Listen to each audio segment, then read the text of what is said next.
কি হবে যদি পৃথিবী থেকে হঠাৎ সূর্য নিখোঁজ হয়ে যায়? সবার আগে আমরা এটা টের পাবো ৮ মিনিট পরে। কারণ সূর্যের আলো পৃথিবীতে পৌঁছাতে ঠিক এতটুকুই সময় লাগে।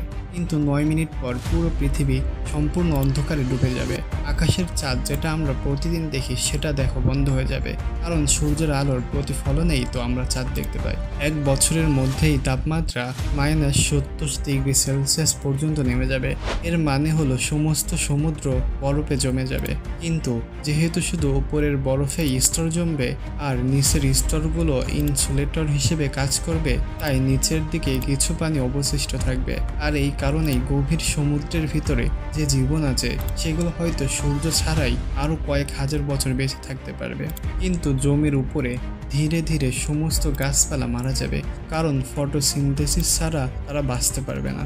লং টার্মে মানুষের পক্ষে বেঁচে থাকা একদম অসম্ভব হয়ে দাঁড়াবে যদি এমন ঘটনা ঘটে।